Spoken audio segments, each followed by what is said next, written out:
Oh, we saw this coming, didn't we? Just as Tom Bower confirms what I have been reporting for months, that there are serious strains within the marriage of Meghan Markle and Prince Harry, who is a miserable in the Montecito mansion, she releases a video showing him, of course, praising her flats had come to an end. Both Sussexes relied on a dribble of money from Harry's occasional speeches and Meghan's endorsement of fashion brands. We all saw this coming, didn't we? Right on cue. Just as Tom Bower confirms what many have suspected for months, there are serious cracks forming inside the marriage of Meghan Markle and Prince Harry. And yet, almost instantly, a carefully crafted video drops. A soft, polished moment. Harry smiling, calling her babe. Praising her flower arranging like it's something extraordinary. On the surface, it looks sweet, harmless even. But look a little closer, and it feels like something else entirely, a performance. Because that's what Harry's life seems to have become. They Blossom Because of You by Jessica Eldridge. Very surprised, by the way, that she's selling bookmarks. A performance. A man who once stood as a senior royal, now reduced to playing the supportive role in a brand that, by all measurable standards, is struggling to survive. The tone, the staging, the messaging, it all feels intentional. Like damage control. Like a response. And the timing? Not a coincidence. Because while that video was circulating, the headlines were dominated by something far less flattering. Tom Bower's latest revelations continue to paint a very different picture. One of tension, financial strain, and a relationship under pressure behind the scenes. Yet instead of addressing those claims directly, what do we get? A lifestyle clip. A soft-focused narrative. A reminder, subtle, but deliberate, that everything is fine. But then comes the contradiction. Because at the same time, we're seeing signs of something else entirely. New ventures, new products, new attempts to stay relevant. A new book promotion quietly emerging. Merchandise like bookmarks being pushed. Small signals that suggest one thing above all else, urgency. And when you put it all together, a pattern starts to form. This isn't just about image anymore. This is about survival. Because if the reports are true, if deals with platforms like Netflix are cooling, if projects aren't delivering the expected results, then the pressure behind the scenes must be immense. Not just professionally, but personally. And that's where things start to get uncomfortable. Because while the public sees curated moments, smiles, compliments, carefully edited clips, there's another narrative running parallel. One that talks about isolation, about frustration, about a man who, according to insiders, feels increasingly trapped in a life that doesn't resemble the one he once had. A mansion life that looks glamorous from the outside, but may feel very different on the inside. And then there's the bigger question. Why now? Why release this kind of video at this exact moment? Right when damaging claims are gaining traction? Why emphasize affection, normalcy, and domestic harmony when the headlines are saying the opposite? The answer feels obvious. Control the narrative. Because in today's media landscape, perception is everything. And when the story starts slipping out of your hands, the only option left is to replace it with a new one. A softer one. A safer one. A more controlled version of reality. But here's the problem. The more you try to control the narrative, the more people start to question it. And that's exactly what's happening now. Because behind the polished smiles and carefully chosen words, people are starting to notice the disconnect. The gap between what's being shown and what's being reported. And once that gap becomes too wide, no amount of perfect videos can close it. And if that disconnect wasn't already obvious enough, what happened next made it impossible to ignore. Because while the carefully staged happy couple image was being pushed out, a completely different story was unfolding. One that raised serious questions about credibility, transparency, and, ultimately, trust. Let's talk about that so-called exclusive retreat in Australia. On paper, it sounded like a massive success. Sold out, overwhelming demand, thousands of applications, a carefully curated, intimate experience for a select few lucky attendees. At least, that's what the public was told. But then reality stepped in. A simple test exposed everything. Someone signs up, just casually, not part of any inner circle, not a loyal follower, just a random interested person. And within hours, they receive an email offering them a spot. Not a wait list. Not a "we'll let you know." An invitation. Immediately. Now think about that for a second. How does an event that claims to be oversubscribed with thousands of applications suddenly have space opening up within hours for someone who just applied? That's not exclusivity, that's desperation. And the email itself? It only made things worse. It wasn't personalized. It wasn't tailored. It wasn't selective. It read like a bulk message, sent out to as many people as possible in the hope that someone, somewhere, would say yes. And then came the price. Thousands of dollars, literally. A VIP experience costing over $3,000 Australian dollars. A standard option just slightly less. All wrapped up in language designed to make it feel rare, special, almost unattainable. But here's the reality. If something is truly in demand, you don't need to chase people. You don't need to send out generic emails. You don't need to beg for confirmation within 7 days. That's not how exclusivity works. That's how sales pressure works. And maybe the most revealing part of all? The request at the end of the email. Please don't share this publicly. That alone tells you everything. Because when something is genuine, when demand is real, you want people talking about it. You want visibility. You want hype. But when the image doesn't match reality, silence becomes the priority. And this is where the bigger issue comes into focus. This isn't just about one event. It's about a pattern of presenting something as wildly successful, while the underlying numbers tell a very different story. A pattern of branding something as exclusive, while quietly trying to fill seats. A pattern of controlling perception, while reality keeps leaking through the cracks. And the timing, once again, couldn't be more telling. Because all of this is happening right as Tom Bauer's claims continue to circulate. Claims that suggest financial pressure is mounting behind the scenes. So when you see high-priced retreats, aggressive ticketing, and urgent booking timelines, it starts to feel less like a passion project, and more like a revenue stream that needs to work fast. Because here's the truth nobody wants to say out loud. If everything was going well, if the brand was thriving, if the deals were strong, if the audience was fully engaged, you wouldn't see this level of urgency. You wouldn't see this kind of scramble. And that's why this moment matters. Because for the first time, the gap between the image being sold and the reality behind it is becoming impossible to hide. And just when you think the situation couldn't get more revealing, it does. Because now, the conversation shifts from image problems to something even more serious. Money. Behind all the branding, the curated appearances, the carefully staged content, there's a growing question that refuses to go away. Where's the money coming from, and more importantly, where is it going? According to new details highlighted by Tom Bauer, the financial reality facing Prince Harry and Meghan Markle is far from what many people imagined. For years, the assumption was simple. Massive deals, global fame, unlimited earning potential. But that assumption is now being challenged. Because those big money contracts, the ones that were supposed to secure long-term success, are no longer what they once were. Partnerships with major platforms like Netflix and Spotify have either cooled off or completely ended. And when those pillars start to weaken, everything else starts to shake. Now consider the lifestyle. High-level security, a luxury home, staff, travel, public appearances. All of it comes with an enormous price tag. Millions every single year just to maintain. That's not optional. That's survival at their level. So if the steady income streams aren't flowing the way they once did, then naturally, new ones have to be created. Fast. And suddenly, everything we're seeing starts to make sense. The high-priced retreats, the product launches, the book promotions, the constant push to stay in the spotlight.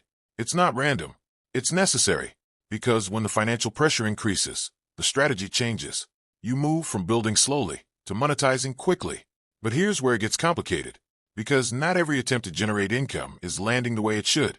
Take, for example, the claims around product sales, like the reports suggesting massive profits from lifestyle items. On paper, the numbers sound impressive. Millions in revenue, huge demand. But when those claims aren't backed up by clear confirmation, when there's no solid proof, people start asking questions. And those questions matter. Because in today's world, perception alone isn't enough anymore. Audiences are more skeptical, more aware, more willing to dig deeper. And when they do, they start noticing inconsistencies. They start seeing the gap between what's being said and what's actually happening. And once that doubt sets in, it spreads. Because trust, once shaken, is incredibly hard to rebuild. Now layer on top of that the reputational challenges. Public opinion isn't what it used to be. The same audience that once showed curiosity, even support, is now far more divided. In some cases, openly critical. That matters more than anything. Because at the end of the day, brand value isn't just about fame. It's about how people feel about you. And right now, that feeling is uncertain at best. Which brings us to the bigger picture. This isn't just a financial story. It's a turning point. Because when financial pressure meets reputational decline, The options become limited. You either reinvent successfully, or you double down on what you've already been doing and hope it starts working again. And based on everything we're seeing right now, it looks like the second path is being chosen. More visibility, more projects, more attempts to stay relevant. But here's the risk. The more you push without fixing the underlying issues, the more obvious those issues become. And eventually, no amount of new content, new launches, or new appearances can distract from that reality. Because at some point, people stop focusing on what you're selling and start asking why you're selling it so aggressively in the first place. And that's when the narrative truly shifts. And now we arrive at what could be the most important and potentially explosive development of all. Because this story is no longer just about image or even money. It's about a comeback, a very calculated, very strategic attempt to return to the one place that gave everything meaning in the first place, the royal stage. According to reports highlighted again by Tom Bauer, Prince Harry and Meghan Markle are now seriously eyeing a return to the UK. Not quietly, not privately, but publicly and on a grand scale. And the vehicle for that return? The 2027 Invictus Games in Birmingham. Now on the surface, that sounds logical. Invictus has always been Harry's strongest connection to purpose, to service, to something bigger than himself. It's the one project that still carries emotional weight and public goodwill. But look deeper, and the strategy becomes clear. This isn't just about the games. This is about positioning. Because imagine the scene. Global media, cameras everywhere, international attention. And right at the center of it all, Harry and Meghan, stepping back into the spotlight. Not as outsiders, but as figures reconnecting with the royal world. That's the play. A redemption arc. A reset. But here's the problem. They're not walking into the same environment they left, because the royal family itself has changed. Power dynamics have shifted. Public sentiment has evolved. And most importantly, the tolerance for controversy is far lower than it used to be. At the center of that shift is King Charles III, a figure often described as compassionate, even forgiving, but also increasingly under pressure to protect the institution above all else. And then there's Prince William, a very different force entirely, more controlled, more disciplined, and by many accounts, far less willing to reopen doors that were firmly closed. So the question becomes, would a return even be allowed? Because from a purely strategic standpoint, it's risky, extremely risky. Think about it, after everything that's been said, everything that's been revealed, every interview, every project, every public criticism, bringing Harry and Meghan back into the fold doesn't just create headlines. It creates tension inside the family, inside the institution, and most importantly, with the public. And that's where things get even more complicated. Because Birmingham itself isn't just any location. It's a city with its own challenges, its own political and social tensions. Hosting a global event there already comes with pressure. Add in the presence of controversial figures, potential protests, international sensitivities, and suddenly, what should be a celebration becomes a potential flashpoint. And that's not speculation, that's reality. Because large-scale events like this don't exist in a vacuum. They're influenced by global politics, public opinion, and media narratives, all of which are unpredictable. So while the idea of a grand return might sound appealing on paper, in practice, it could backfire in a major way. And here's the key point. This isn't just about whether Harry and Meghan want to come back. It's about whether the system they left is willing to take that risk. Because for the royal family, this isn't a personal decision. It's an institutional one. Every move is calculated. Every appearance carries weight. Every association sends a message. And right now, the message they've been trying to send is stability, consistency, control. Reintroducing chaos into that equation, even in the name of reconciliation, could undo years of careful positioning. So while the comeback narrative is building, while the strategy is clearly in motion, the reality is far less certain. Because wanting a return and being allowed one are two very different things. And the gap between those two outcomes, that's where the real story is unfolding. And when you step back and look at everything together, the image management, the financial pressure, the comeback strategy, you start to see a much bigger picture forming. This isn't random. This is a turning point. Because for Prince Harry and Meghan Markle, the path forward is no longer wide open. It's narrowing. Fast. For years, they had momentum, global attention, massive deals, a narrative that kept people watching, whether they supported them or not. But now, that momentum is fading. The big partnerships aren't as strong. The public reaction is more divided than ever. And every new move is being analyzed, questioned, and in some cases, challenged. And that changes everything. Because when you're no longer riding It's a like wave a graveyard of goodwill, abandoned every ambitions, decision and carries Hollywood more has risk. noticed. What Every particularly appearance matters infuriates more. Netflix, Every misstep according to hits those harder. familiar with the And what we're situation. seeing Meghan right now Markle and feels Prince less Harry like a confident expansion and more like a series of calculated attempts to regain control. The videos, the retreats, the branding, the potential UK return, all of it points to one thing: an effort to reset the narrative. But here's the reality. They're not operating in the same environment anymore. The audience has changed. People are paying closer attention. They're connecting the dots. They're noticing inconsistencies between what's being presented and what's actually happening behind the scenes. And once that awareness kicks in, it's very difficult to reverse, because trust doesn't come back overnight. Now, add in the pressure from within the royal structure itself. Figures like King Charles III and Prince William are not just dealing with family dynamics. They're protecting an institution that depends on stability, reputation, and public confidence. And from that perspective, the stakes are enormous. Letting Harry and Meghan re-enter that space, even partially, doesn't just affect them. It affects everything. So the hesitation, the distance, the resistance, it's not personal. It's strategic. And that's why this potential comeback is so uncertain. Because even if the plan is in motion, even if the stage is being prepared, there's no guarantee the doors will actually open. And that leaves us with one final, uncomfortable question. What happens if they don't? What happens if the comeback doesn't land, if the audience doesn't respond, if the opportunities continue to shrink? Because at that point, it's no longer about rebuilding an image. It's about facing reality. And reality, right now, is becoming harder to ignore. This is no longer the story of a fairy tale exit or a bold new beginning.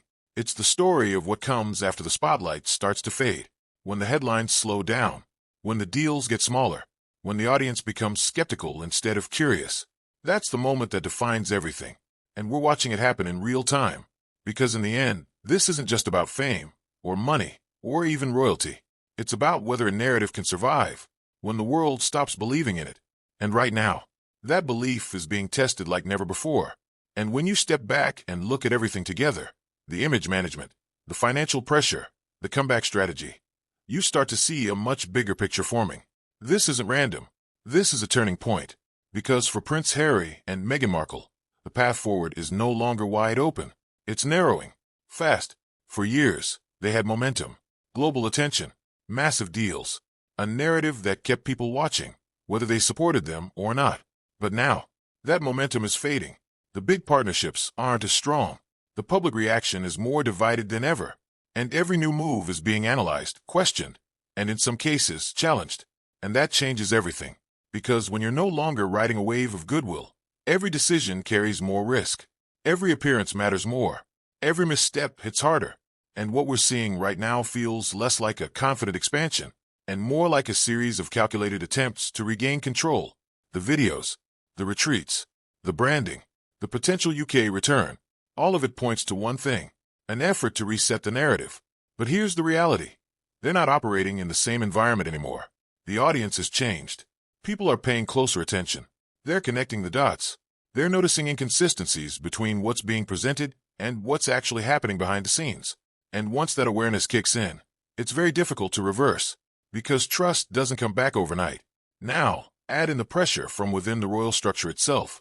Figures like King Charles III and Prince William are not just dealing with family dynamics.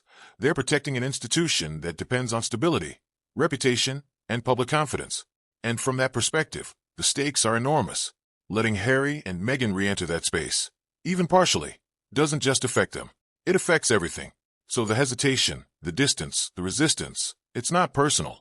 It's strategic. And that's why this potential comeback is so uncertain. Because even if the plan is in motion, even if the stage is being prepared, there's no guarantee the doors will actually open. And that leaves us with one final, uncomfortable question. What happens if they don't? What happens if the comeback doesn't land, if the audience doesn't respond, if the opportunities continue to shrink? Because at that point, it's no longer about rebuilding an image. It's about facing reality. And reality, right now, is becoming harder to ignore. This is no longer the story of a fairy tale exit or a bold new beginning. It's the story of what comes after the spotlight starts to fade, when the headlines slow down, when the deals get smaller, when the audience becomes skeptical instead of curious. That's the moment that defines everything. And we're watching it happen in real time. Because in the end, this isn't just about fame, or money, or even royalty. It's about whether a narrative can survive when the world stops believing in it. And right now, that belief is being tested like never before.